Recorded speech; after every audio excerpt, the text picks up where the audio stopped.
چند لوگوں نے ابو سفیان سے، اس لیے کہ اب مکے کی جو سرداری تھی وہ ابو سفیان کے پاس تھی، ابو سفیان کے پاس حاضر ہوئے اور حاضر ہو کر کہنے لگے کہ اے ابو سفیان، ہمارے انتقام کی آگ بھڑک رہی ہے، ہمیں کسی پل سکون نہیں آتا، تو ہمارا یہ جی چاہ رہا ہے کہ ہم مسلمانوں سے بدلہ لیں۔ ابو سفیان نے کہا کہ ہم کس طرح بدلہ لیں گے؟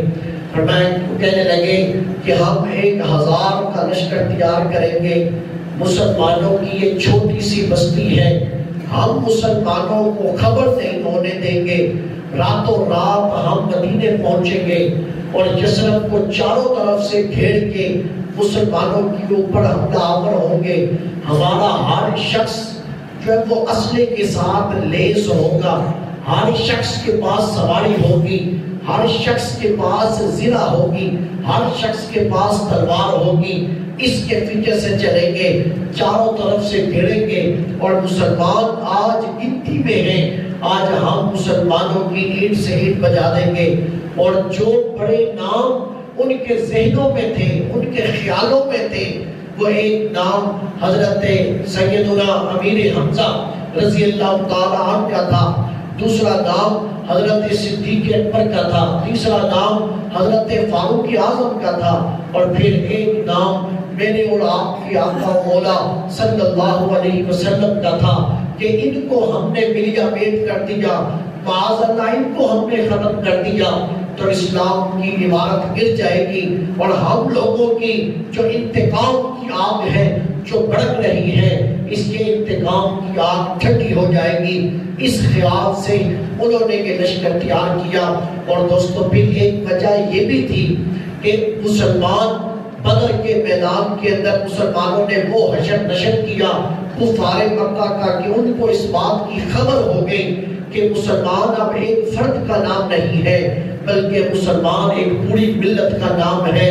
مدینہ طیبہ کے قریب سے راستہ گزرتا ہے جو ملک شام کی طرف جایا کرتا تھا، ملک شام کی طرف جانے کے ساتھ ان کی یہ تجارتی شاہراہ تھی، یہاں پر مسلمان بیٹھے ہیں، جب مکے سے نکلتے تھے تجارت کے لیے شام میں جایا کرتے تھے، انہیں اس بات کو جان کے لالے پڑ گئے کہ اگر مسلمان مدینے میں رہے تو ہم لوگ تجارت نہیں کر سکیں گے، اور جب ہم تجارت نہیں کریں گے تو ہم بھوکے مارے جائیں گے، ہمارے پاس کچھ بھی نہیں باقی بچے گا، ہم لوگ تو غریب ہو جائیں گے، مفلس ہو جائیں گے، ہمارے پاس کچھ بھی باقی نہیں بچے گا۔ تو اس نظریوں کو سامنے رکھ کے ان لوگوں نے تیاری کی اور وہ دوڑتے ہوئے شوال کے مہینے کے اندر سن 3 ہجری میں وہ لوگ مدینہ طیبہ میں آگے خالق کائنات نے اپنے محبوب کو خبر دی، اور کس کے ذریعے خبر دی؟ حضرت عباس کے ذریعے خبر دی۔ حضرت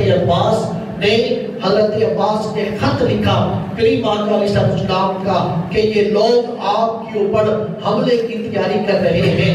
حضرت عباس نے اس وقت اعلان اپنے اسلام قبول کرنے کا اظہار نہیں کیا تھا، جس کے نتیجے کے اندر حضرت عباس مدینہ پاک میں مکہ پاک میں رہ کے ان کی خبریں کریم آقا علیہ السلام تک آپ پہنچایا کرتے تھے۔ سامعین محترم، کریم آقا علیہ السلام نے اپنے اس دفاع کے لیے آپ نے مشاورت شروع کر دی۔ جب آپ نے مشاورت شروع کی تو آپ نے اس بات کا یہ فیصلہ کیا کہ ہم لوگ مدینے میں بیٹھیں گے، جو لوگ حملہ آور ہوں گے ہم مدینے میں ان کا جواب دیں گے۔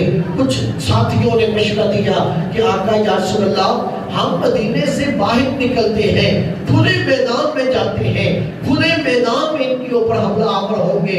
حضور نے اسی مشورے کے اوپر عمل کیا گیا اور کریم آقا علیہ السلام نے یہ فیصلہ کیا ہم مدینہ طیبہ سے باہر نکلتے ہیں۔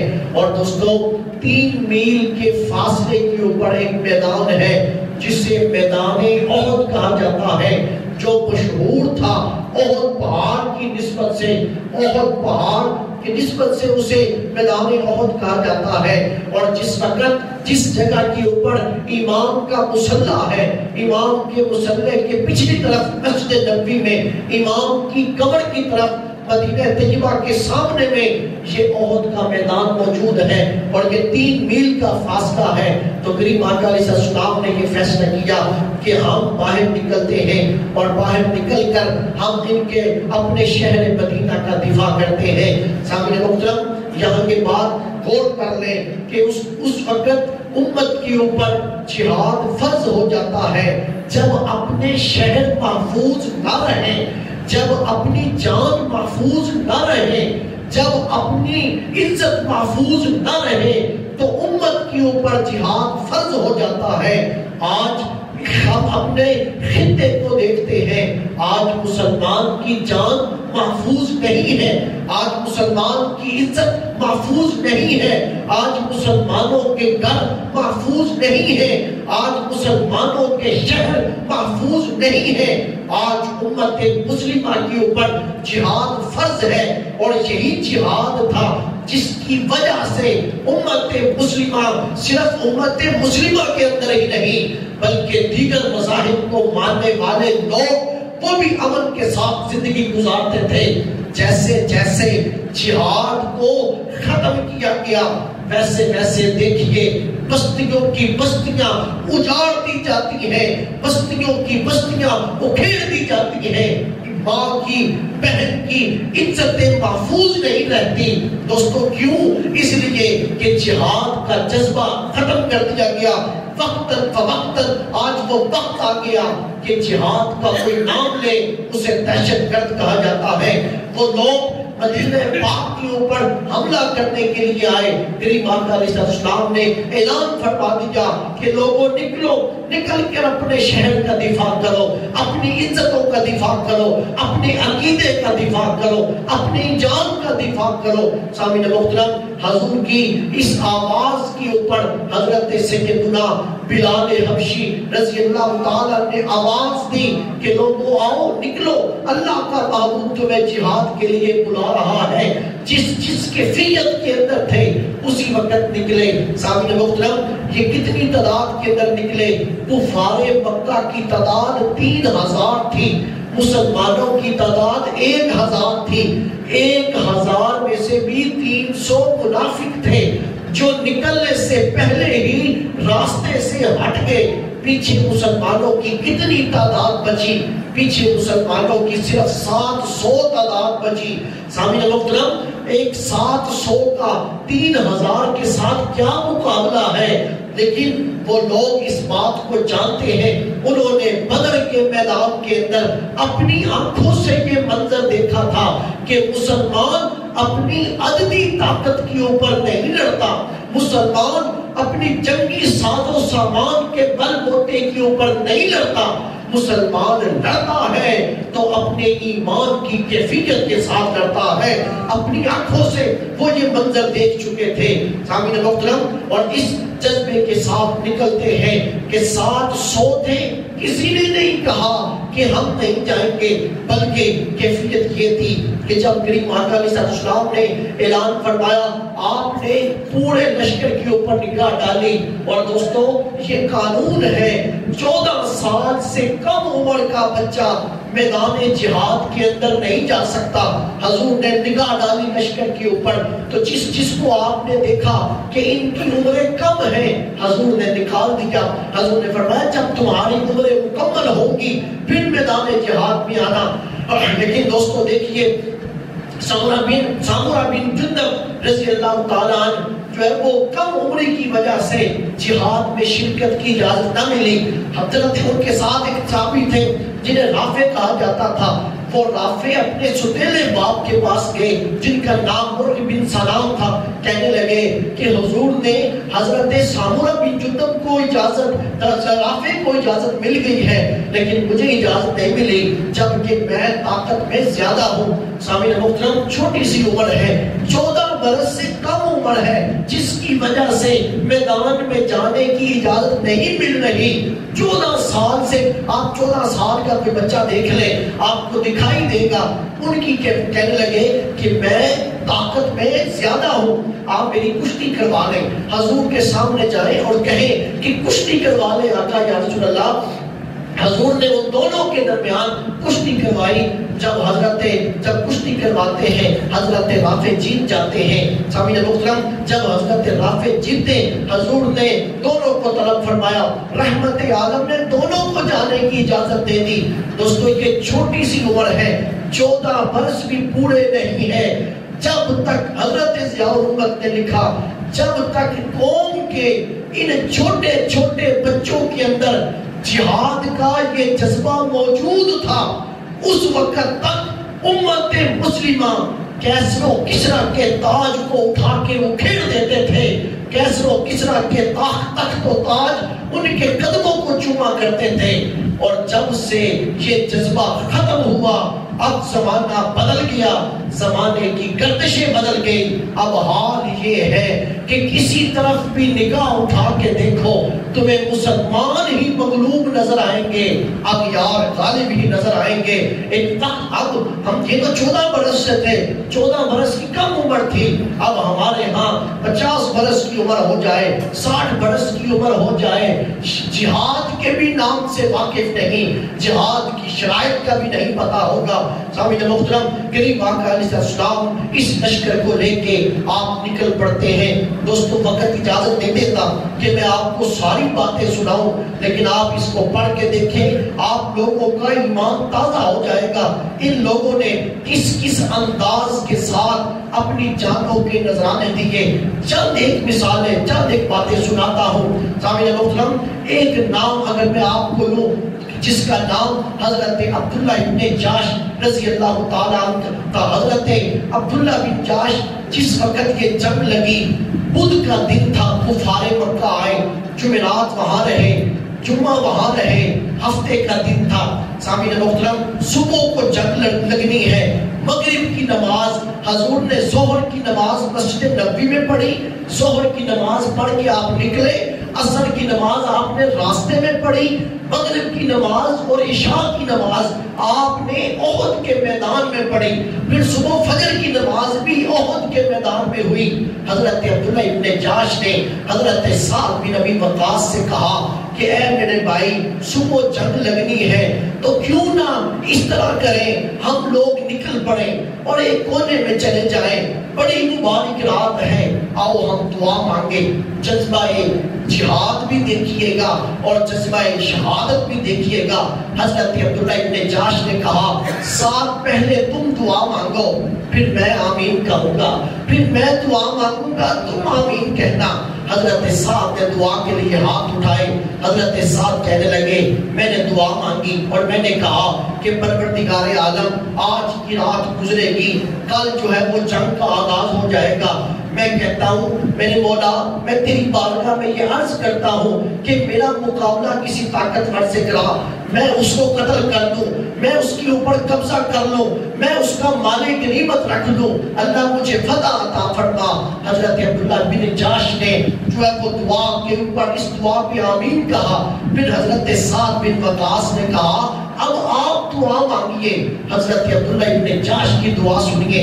حضرت عبداللہ ابن جاش نے دعا کے لیے ہاتھ اٹھائے اور کہا, عرض کی کہ پروردگار عالم, میرے مقابلے میں ایسا کافر بھیج جو بڑا قوی ہو, بڑا طاقتور ہو, جنگ لڑنے کا ماہر ہو, میں تیری رضا کے لیے جنگ کروں, وہ مجھ سے جنگ کرے, میں اس سے جنگ کروں, بالآخر وہ مجھے قتل کر دے, مجھے قتل کرے, مجھے قتل کرنے کے بعد میری ناک کاٹ دے, میرے کان کاٹ دے, میں اس حالت کے اندر تیری بارگاہ میں حاضر ہو جاؤں کل قیامت والے دن, اور تو حشر کے دن مجھ سے یہ پوچھے, یا عبدی فیما جدی انفکا وعذر, اے میرے بندے تیرے ناک کس جرم میں کاٹے گئے, تیرے کان کس جرم میں کاٹے گئے, کیا جرم کیا تو نے؟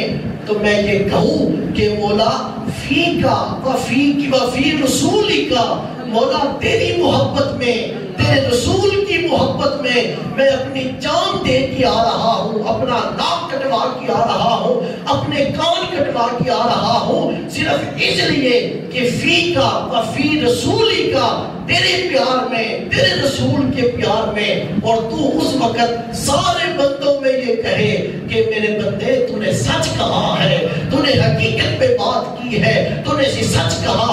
علامہ اقبال نے کہا تھا کہ دو عالم سے کرتی ہے بیگانہ دل کو، عجب چیز ہے لذت آشنائی، کہ جسے یہ لذت مل جاتی ہے دو عالم سے اسے بیگانہ کر دیتی ہے۔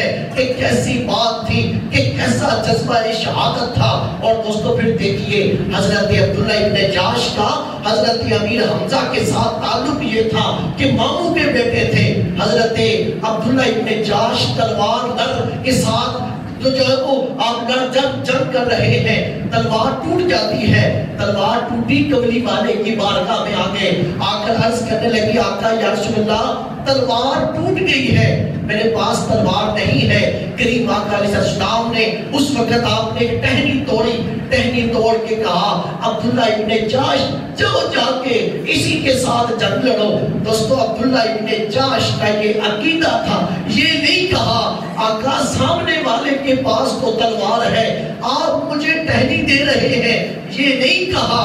اس لیے وہ صحابی تھے، کوئی اور وقت میں فکر کا آدمی نہیں تھا۔ صحابی کا یہ یقین تھا اگر کملی والا دے رہا ہے تو پھر درست ہی دے رہا ہے، پھر ٹھیک ہی دے رہا ہے۔ پھر عبداللہ ابن جاش اور لوگوں بدر کے میدان کے اندر عکاشہ کی تلوار ٹوٹی تھی، حضور نے عکاشہ کو ٹہنی دی تھی۔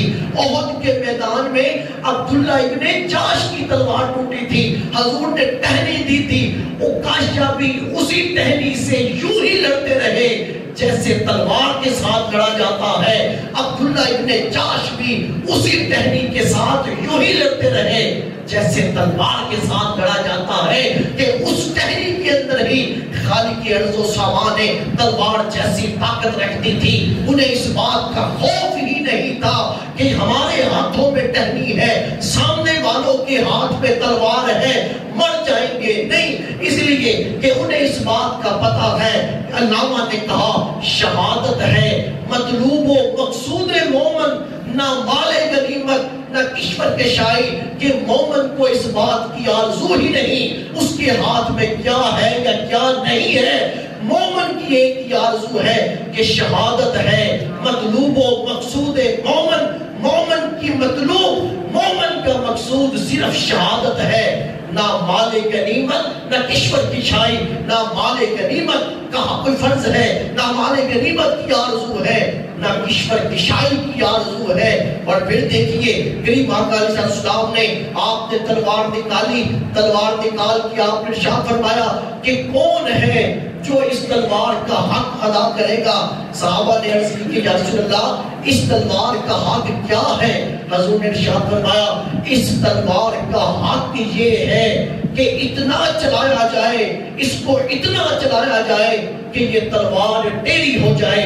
سامنے محترم حضرت ابو دجانہ کھڑے ہوئے، حضرت ابو دجانہ عرض کرنے لگے آقا یہ تلوار مجھے عطا کریں کہ میں اس تلوار کا حق ادا کروں گا۔ اور سامنے محترم صحابہ یہ کہا کرتے تھے حضرت ابو دجانہ اپنے سر کے اوپر سرخ رنگ کا دوپٹہ باندھ لیتے، سرخ رنگ کا رومال باندھ لیتے، تلوار لے کے نکل جاتے۔ پھر لوگ دیکھا کرتے تھے کہ جو آپ کے سامنے آتا چیر کے رکھ دیا کرتے تھے۔ اس تلوار کو اس انداز کے ساتھ چلایا کہ اس تلوار کا حق ادا کر دیا۔ جب چلے تو فخریہ انداز کے ساتھ چلے۔ حضور نے دیکھا تو دیکھ کے حضور مسکرا پڑے۔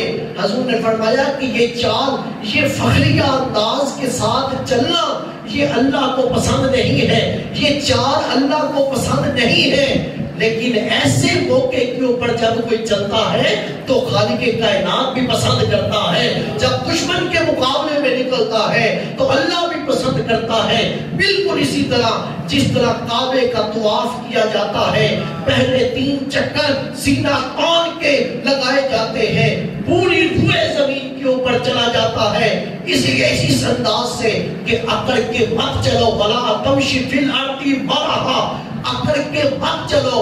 لیکن جب کعبے جاتے ہیں تو پہلے 3 چکر سینہ چوڑا کر کے لگاتے ہیں۔ کیوں؟ اس لیے ویسے رب اکڑ کو پسند نہیں کرتا، سینہ کو چوڑا کرنا پسند نہیں کرتا، لیکن وہاں کیوں حکم دیا گیا؟ اس لیے تاکہ کفار مکہ کے اوپر روک ڈلے۔ ان کا خیال یہ تھا کہ مسلمان کمزور لوگ ہیں، مسلمانوں کے جسموں میں طاقت نہیں۔ اللہ نے اپنے محبوب کو حکم دیا کہ محبوب پہلے 3 چکر سینہ تان کے لگائے جائیں، سینہ تان کے لگائے، ان کے جسموں کے اوپر روک ڈالا۔ سامعین محترم، دشمن کو ہیبت کرنے کے لیے اس بات کا حکم دیا گیا۔ اس لیے کریم آقا نے کہا یہ چال اللہ کو پسند نہیں ہے، لیکن اس موقع کے اوپر جہاں دشمن سامنے ہو، سوائے اس موقع کے اوپر اللہ پسند نہیں کرتا، لیکن جب دشمن سامنے ہو اس وقت اس چال کے ساتھ لڑا جائے، یہ چال اختیار کی جائے، خالق کائنات پسند کرتا ہے۔ اور دوستو پھر دیکھیے کس کس کا نام لو، حضرت حنظلہ کا نام پچھلے جمعۃ المبارک میں بھی حضرت حنظلہ کا ذکر کیا تھا۔ حضرت حنظلہ کا شب زواف تھی، احد کا میدان ہے، رات پہلی رات تھی جو آپ نے اپنی زوجہ کے ساتھ گزاری ہے۔ دوستو اعلان ہوا کہ اللہ کا محبوب تمہیں جہاد کے لیے بلا رہا ہے۔ آپ کی زوجہ نے روکا آپ کو کہ حنظلہ ابھی کون سا حضور جا رہے ہیں، ابھی تھوڑی دیر رک جائیں، جب قافلہ چلے گا پھر چلے جانا، نئی نویلی دلہن ہے اور پہلی رات ہے۔ سامعین محترم، فلسطین کی بچیوں کی آہیں سسکیاں سنائی نہیں دے رہی ہمارے حکمرانوں کو۔ کشمیر کی وادی نہ جانے کب سے لہو لہان ہو گئی، ہمارا جذبہ جہاد سرد ہو گیا۔ یہ بھی تو لوگ تھے۔ آج ہم ریاست مدینہ کی بات کرتے ہیں، آج اسلامی جمہوریہ پاکستان کی بات کرتے ہیں۔ ہم نے اپنے پارلیمنٹ کے اوپر لکھوا رکھا ہے لا الہ الا اللہ محمد رسول اللہ۔ علامہ اقبال نے یہ کہا تھا، علامہ اقبال نے کہا تھا اس نظم کے اندر جس کا اشعار، جس کے شعر یہ تھے کہ کبھی اے نوجوان مسلم تدبر بھی کیا تو نے، وہ کیا گردوں تھا جس کا تو ہے ایک ٹوٹا ہوا تارا، کہ کبھی اے نوجوان مسلم تدبر بھی کیا تو نے۔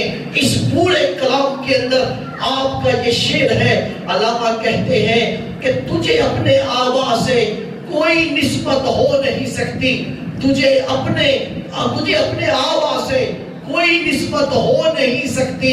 ایک ہم ریاست مدینہ کا نام لینے والے، ایک ہم اسلامی جمہوریہ پاکستان کا نام لینے والے، ایک ہم لوگ ہیں اپنی پارلیمنٹ کے اوپر کلمہ طیبہ لکھوانے والے، جبکہ حال یہ ہے کہ ہمارے بھائی ہیں، ہماری بہنیں ہیں، سسکیاں لیتی ہیں، ان کی کالی رات ہی ختم نہیں ہو رہی، غلامی کی چکی کے اندر نہ جانے کم کے پیچھے جا رہے ہیں۔ علامہ نے کہا کیوں لیتے ہو ریاست مدینہ کا نام، کیوں لیتے ہو جب تم نے ریاست مدینہ کے اصولوں پہ نہیں اتنا؟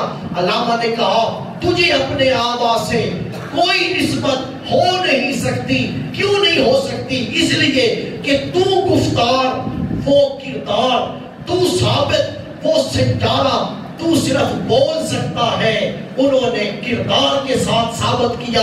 تو ایک جگہ پہ ہے، وہ ستارے تھے، وہ ایک جگہ پہ رہنے والے نہ تھے، وہ ستارے تھے، وہ سب جہاد کے لیے ہمہ وقت تیار تھے۔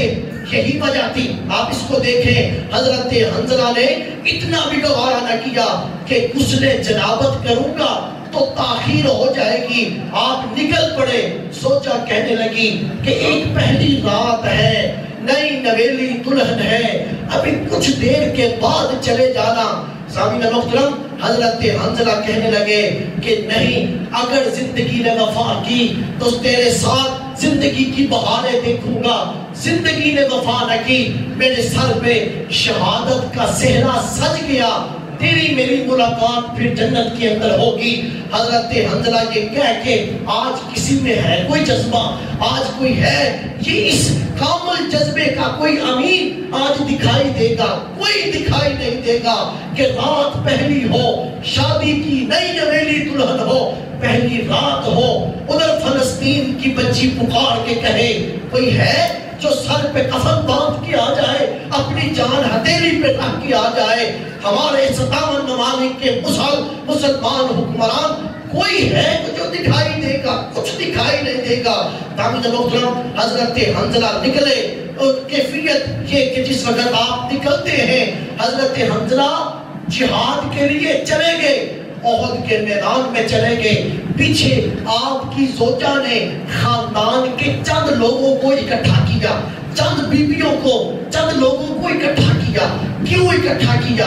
اس لیے کہ پہلی رات گزری تھی جسے سہاگ رات کہتے ہیں، جسے شب زفاف کہتے ہیں. پہلی رات گزری تھی. آپ نے خاندان کے لوگوں کو اکٹھا کیا اور اکٹھا کر کے کہا میں تمہیں گواہ بنا کے کہتی ہوں، حنظلہ نے میرے ساتھ رات گزاری ہے، ازدواجی تعلق قائم کیے ہیں. تمہیں میں گواہ بنا کے کہتی ہوں، کل کو کوئی تماشا نہ بنانا. سامعین محترم، حضرت حنظلہ کی زوجہ نے یہ کیوں کہا؟ اس لیے جو حضرت حنظلہ کی زوجہ تھی، یہ جو منافقوں کا سردار ہے جسے عبداللہ بن ابی کہا جاتا ہے، اس کی بہن ہے. عبداللہ بن ابی کی بہن تھی. اللہ نے یہ شرف بخشا تھا کہ مسلمان ہوئی، حضرت حنظلہ کی زوجہ بنی.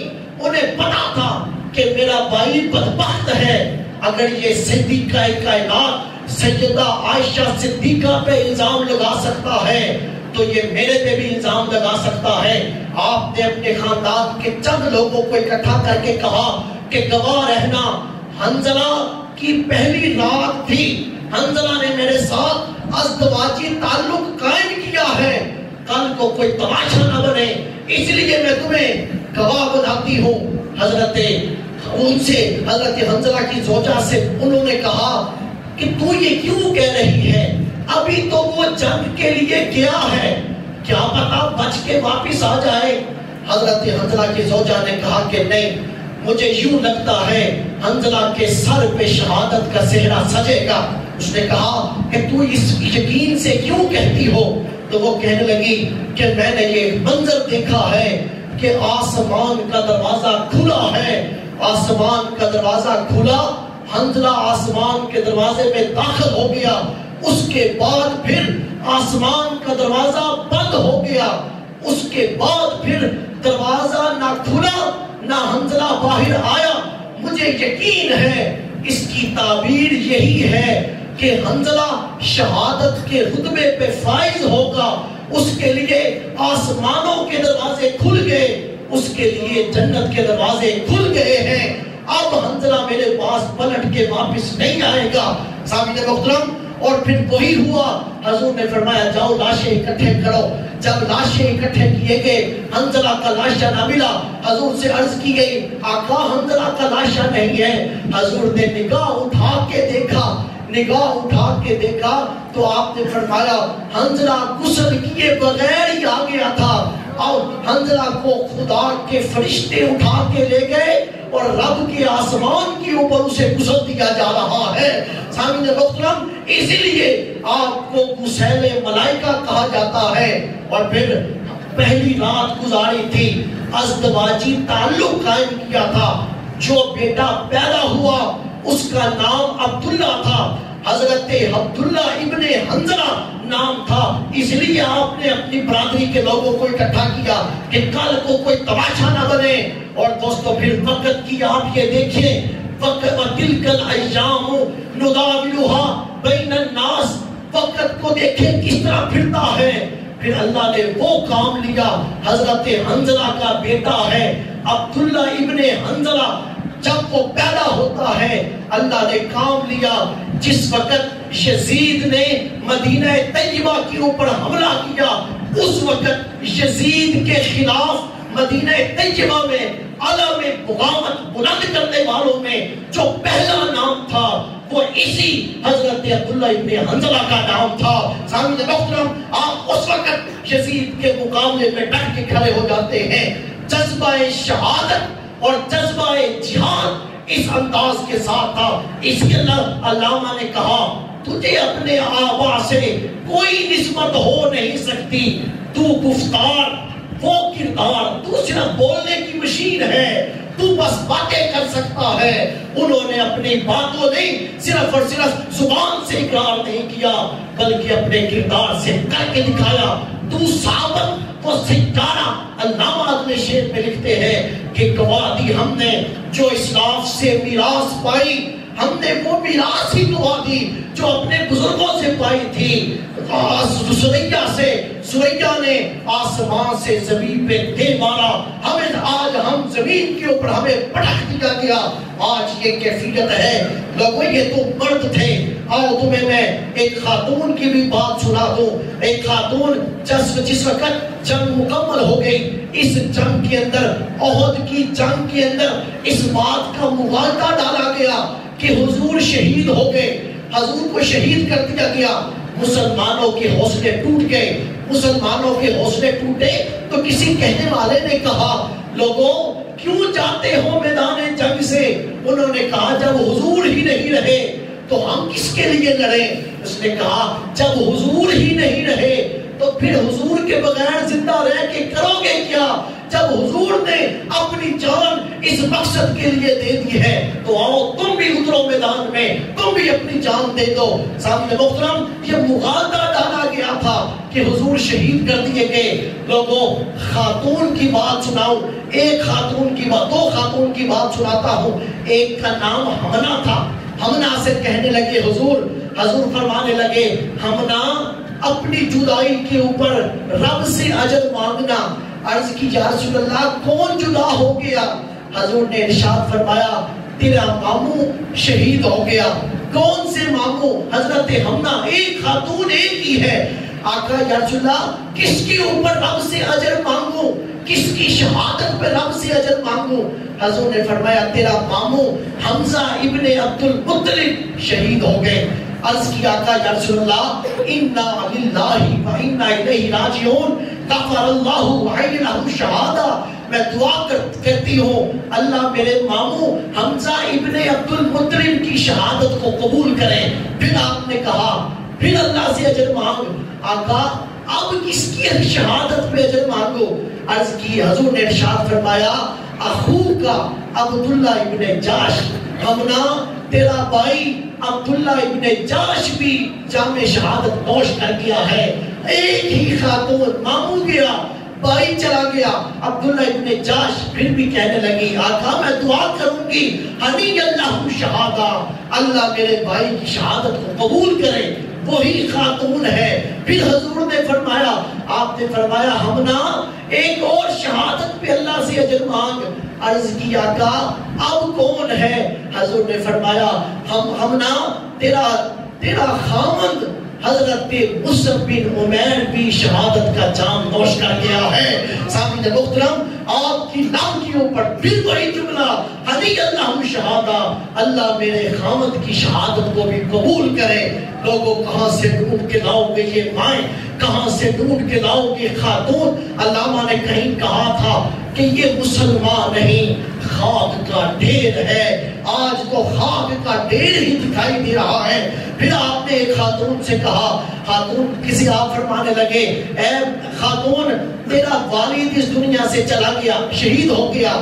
عرض کی آقا یا رسول اللہ پھر؟ حضور نے فرمایا تیرا بچہ اس دنیا سے چلا گیا. حضور نے فرمایا پھر؟ عرض کی پھر کہنے لگے, حضور فرمانے لگے تیرا خامد بھی چلا گیا. عرض کی آقا یا رسول اللہ کل مصیبت بعدک جللہ.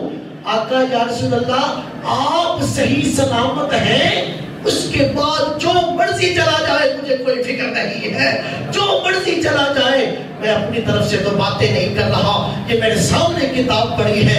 حضور فرمانے کو کہنے لگی آقا حضور سلامت ہے, کوئی مصیبت نہیں ہے, حضور سلامت ہے, کوئی رشتے کی پرواہ نہیں. اس لیے وہ لوگ یہ کہا کرتے تھے فدا کا ابی و امی و روحی, بات بعد میں کرتے تھے, پہلی اپنی جان کا صدقہ دیا کرتے تھے.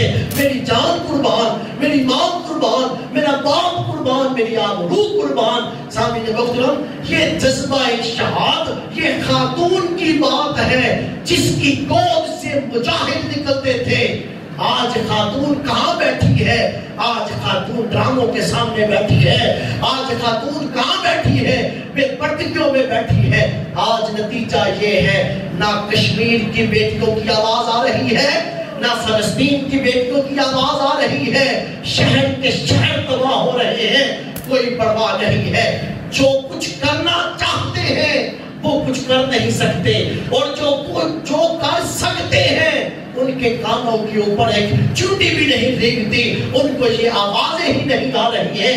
سامعین محترم، پھر لوگ کہیں گے کہ وہ تو اس ملک کی بات ہے، ہمیں ان سے کیا لگے، وہ اپنے ملک کو خود جانے، وہ جانے اور ان کے کام جانے۔ سامعین محترم، یہ بھی سنا دیتا ہوں کہ ہمارا ان کے ساتھ تعلق کیا ہے۔ سارا خطبہ نہیں سناؤں گا، ایک ہی جملہ سناؤں گا۔ حضور جس وقت نکلے احد کے میدان کے لیے، جب صفیں تیار ہو گئی، لشکر تیار ہو گیا، آپ نے اپنے غلاموں کو خطبہ دیا۔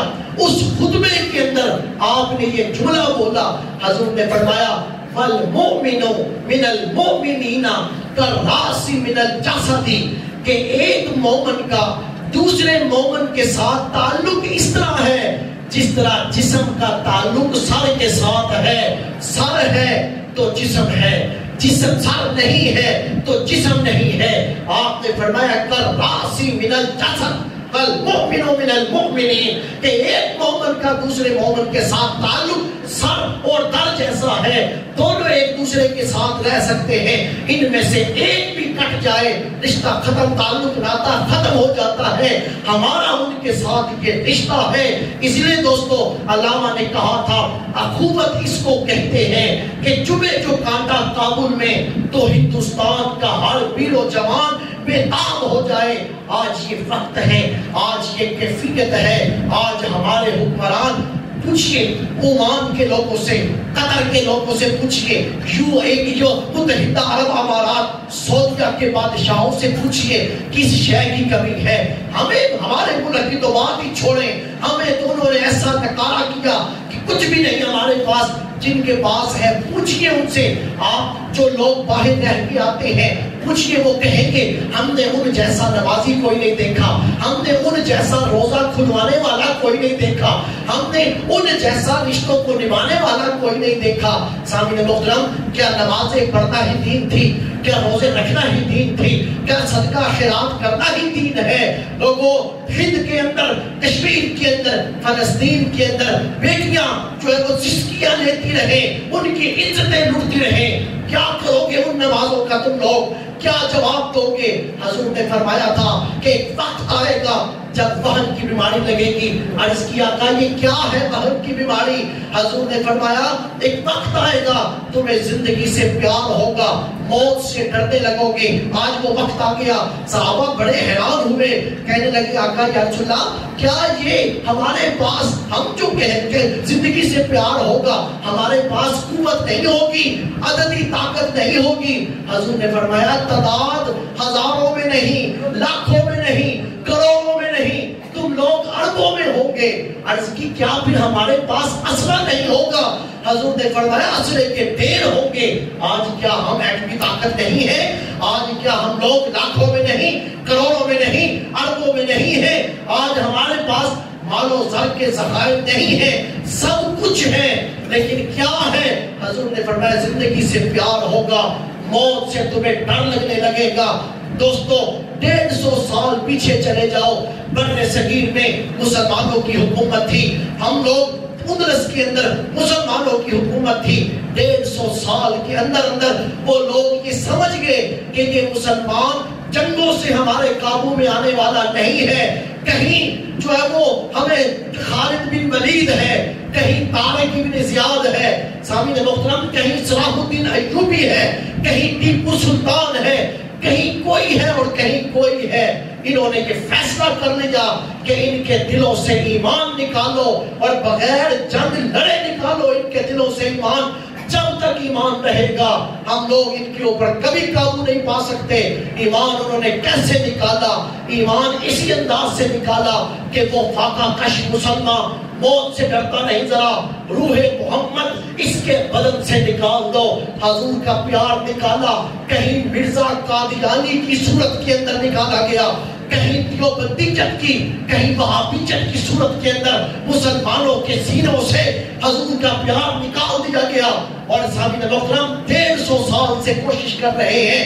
یہ فتنہ جہنم کا یہ بھی اسی کی ایک کڑی ہے کہ ان کے دلوں میں ایمان باقی نہ بچے. جب تک روح محمد ہے یہ دنیا پہ چھائے رہیں گے. اور پھر دوسرا طریقہ, فکر عرب کو دے کے فرنگی تخیلات, ہمارے سکول کو, ہمارے مدارس کو علیحدہ کر دیا گیا. یونیورسٹیوں میں بچیاں بچے اکٹھے پڑے, فحاشی اور یعنی کے اڈے جمے رہے. ہمارے ہاتھوں میں موبائل دے دیا گیا, تاریکی ہمارے ہاتھوں کے اندر, ہم بند کمروں کے اندر موبائل دے دیا گیا. جیسے مرضی فحاشی اور عریانی کو دیکھو. حضور نے فرمایا تھا الحیاء من الایمان, حیا کا تعلق ایمان سے ہے. حیا نہیں تو ایمان بھی نہیں. لوگوں ایمان کا کچھ حصہ حضور کی نفرت کے ساتھ نکال دیا گیا, باقی کچھ بچا بھی تو حیا ختم کر دی گئی, بے حیائی ختم کر دی گئی, حیا ختم کر دی گئی. علامہ نے کہا فکر عرب کو دیکھ کے فرنگی تخیلات, اسلام کو حجاز و یمن سے نکال دو. جب یہ خیالات آئے کہ نہ حضور کا پیار رہا نہ حیا رہی, تو نتیجہ یہ ہے سعودیہ کے فرما روا بھی نمازیں بھی پڑھتے ہیں, قرآن بھی پڑھتے ہیں, صدقہ خیرات بھی پڑھتے ہیں. ایمان کہاں ہے؟ سامعین محترم ایمان دکھائی نہیں دیتا. کیوں؟ کس طرح؟ اس انداز کے ساتھ کہ ارد گرد سارا مسلمان ظلم کی چکی کے اندر ہے, لیکن ان کے کانوں پہ ایک چونٹی بھی نہیں رینگتی. علامہ نے پھر کہا تھا کہ عشق قاتل سے بھی مقتول سے ہمدردی بھی, کہ عشق قاتل سے بھی مقتول سے ہمدردی بھی, بتا تو صحیح کس سے محبت کی جزا مانگے گا.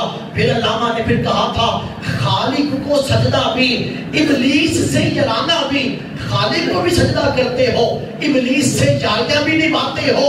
اسی کے بارے میں اسرائیل کے بارے میں کچھ بول نہیں سکتے, لیکن اسرائیل کی پروجیکٹ کو ختم کر دو, اسرائیل کے ساتھ تعلق تو توڑ دو, اس کو دھمکیاں نہ دے دو, کچھ بھی نہیں. خالق کو سجدہ بھی, ابلیس کو محبت بھی.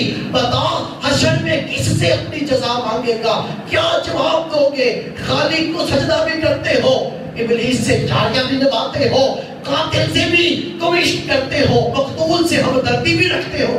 کیا منہ دکھاؤ گے خالق ارض و سما کی بارگاہ کے اندر؟ لوگوں بس یہی تھی کہ فکر عرب کو دیکھ کے فرنگی تخیلات, اسلام کو حجاز و یمن سے نکال دو.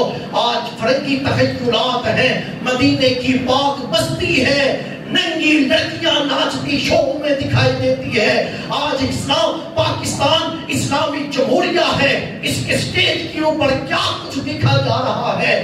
پھر روتے ہیں ہم اپنے آپ کو, پھر روتے ہیں. سامعین محترم وہ علامہ دعائیں مانگ کے ہم لوگ مولا فلسطین کو آزادی دے دے, فلسطین کو, کشمیر کو آزادی دے دے. علامہ اقبال نے کہا تھا کہ تیری آرزو ہے کہ تیری دعا قبول ہو, تیری آرزو ہے کہ تیری دعا قبول ہو, میری دعا ہے تیری آرزو بدل جائے. ہم لوگ دعا مانگتے ہیں فلسطین کو آزادی مل جائے, اور آرزو کس چیز کی رکھتے ہیں؟ فرنگی تخیلات کی آرزو رکھتے ہیں, بے حیائی کی آرزو رکھتے ہیں. ہم خیال رکھتے ہیں ہم فلسطین کو آزادی مل جائے, لیکن کرتے کیا کچھ ہیں ہر ایک کو پتا ہے. اسی لیے علامہ نے کہا تھا کہ تیری دعا ہے, تیری آرزو ہے کہ تیری دعا قبول ہو جائے, پر میری دعا ہے کہ تیری آرزو بدل جائے, کہ تو صحیح معنوں میں مسلمان ہو جائے. میری آرزو یہ ہے کہ میری دعا یہ ہے کہ تیری آرزو بدل جائے. سامعین محترم جب تک ہم نے اپنے آپ کو نہ بدلا اس وقت تک یہی کیفیات رہیں گی. آج ہم لوگ کچھ نہیں کر سکتے, اتنا تو کر سکتے ہیں. حضور نے فرمایا جب دیکھو ایمان کے خلاف تو ہاتھ سے جواب دو, ہاتھ سے نہیں دے سکتے, زبان سے جواب دو, زبان سے نہیں دے سکتے, دل میں تو برا جانو، دل میں برا جانو، یہ ایمان کا سب سے کمزور درجہ ہے۔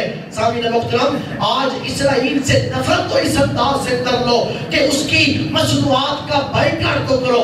ہم کہتے ہیں کہ بائیکاٹ کرنے سے ہوگا کیا؟ دوستوں، صرف پاکستان بائیکاٹ کرتا ہے، ان کے حملے رک جاتے ہیں، ان کے حملے آپ دیکھیں پچھلی 6 مہینوں کے اندر پاکستان بائیکاٹ کرتا ہے، پورا پاکستان بھی نہیں کرتا، چند لوگ کرتے ہیں، ان کے حملے رک جاتے ہیں، جہاں تک رک سکتے ہو رکو۔ اور بائیکاٹ کرنے سے ہوتا کیا ہے؟